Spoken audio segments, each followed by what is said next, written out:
On a quiet May day at Fort Logan National Cemetery in Denver, Reginald Hardwick brings flowers to the site where his adoptive parents are laid to rest. Pay tribute to them, to honor them. My adopted dad died when he was 72. And I think about my adopted mom, she died before she was 40. Boyd was in the Navy, Barbara the Army. And in this moment of somber reflection, the sound of taps, almost as if on cue. When my father passed in 2007, I kind of just took dad out of my vocabulary. And, I think of him, obviously, but I just thought, done part of my life, Didn't have any grandparents or anyone left. It was done.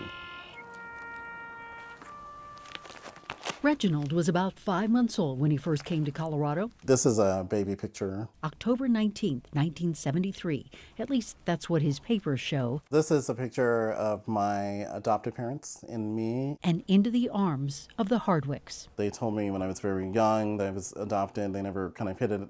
We didn't talk about it all the time. Must have been from one of the big snowstorms. They lived on 11 acres in the town of Elizabeth in Elbert County. My job was to go get the eggs from the chickens.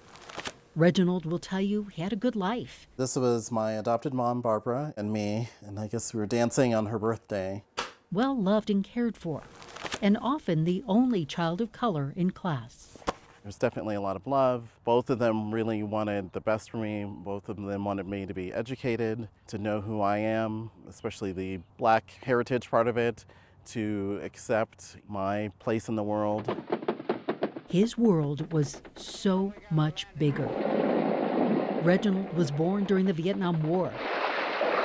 58,220 Americans died during that war that ended in 1975. It's also believed some 30,000 children, known as Amerasians, were born during the conflict. I know I was born in 1973 in Vietnam. That's all he knew. His mother Vietnamese, his father a U.S. soldier. I was less than a week old when she put me in an orphanage. We're poor, it's wartime, can't afford another mouth to feed.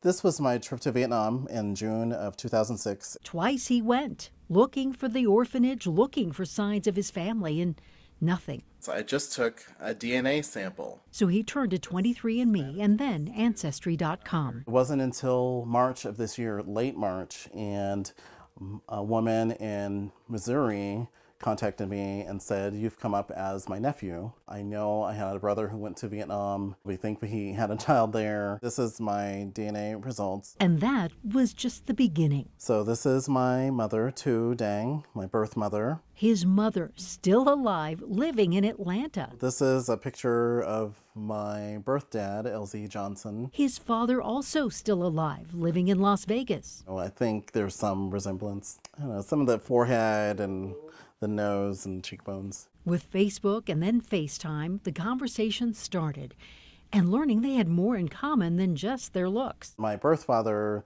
lived in Colorado Springs from 1978 to 2011. For that whole time, yes, we were probably less than 100 miles from each other. So who knows, we may have, ran into each other or ran by each other at the grocery store. And the time had come to meet. Had butterflies all the way down here. Where they at? Hello. Hi. Hello. How you doing? Hi, Dad. How's it going? Good, good, good. How are you? I'm doing well. That's what they tell me. That's I thought he was going to be a shorter guy. This guy's solid. The family he never knew existed. Sister Vanessa. Hi. Sister Kamisha. Hi. How are you? Brother Charles. Good, good, good. I'm Stephanie. Hi. And a stepmom. The Johnson family embrace morphed into a Johnson family photo session. Graduation day. And settling in for the question on everyone's mind. How was 75-year-old LZ feeling about finding out he had a son? 3 months ago, I was sitting there and my sister called and says, "I have a nephew, and he was born in Asia. What are you going to do about it?" I say, "What am I supposed to do about it, sister?" I'm sitting here in Cape Girardeau and I demand action. It took the love and understanding of the entire Johnson family to get to this moment, a reunion no one was expecting, yet willing to embrace. Let's just keep moving. We're going in the right direction. Don't stop now. And that's the smartest thing to do. And everything will work itself out. Oh, there it goes. Bye. This newfound family now making up for lost time, missed birthdays, sharing stories, ready to begin making new memories. And for Reginald, that's a big piece of the family puzzle now complete. Happy birthday to you. You don't know what to expect, but it is wonderful when it comes out like this. All right. Thank you. Thank you.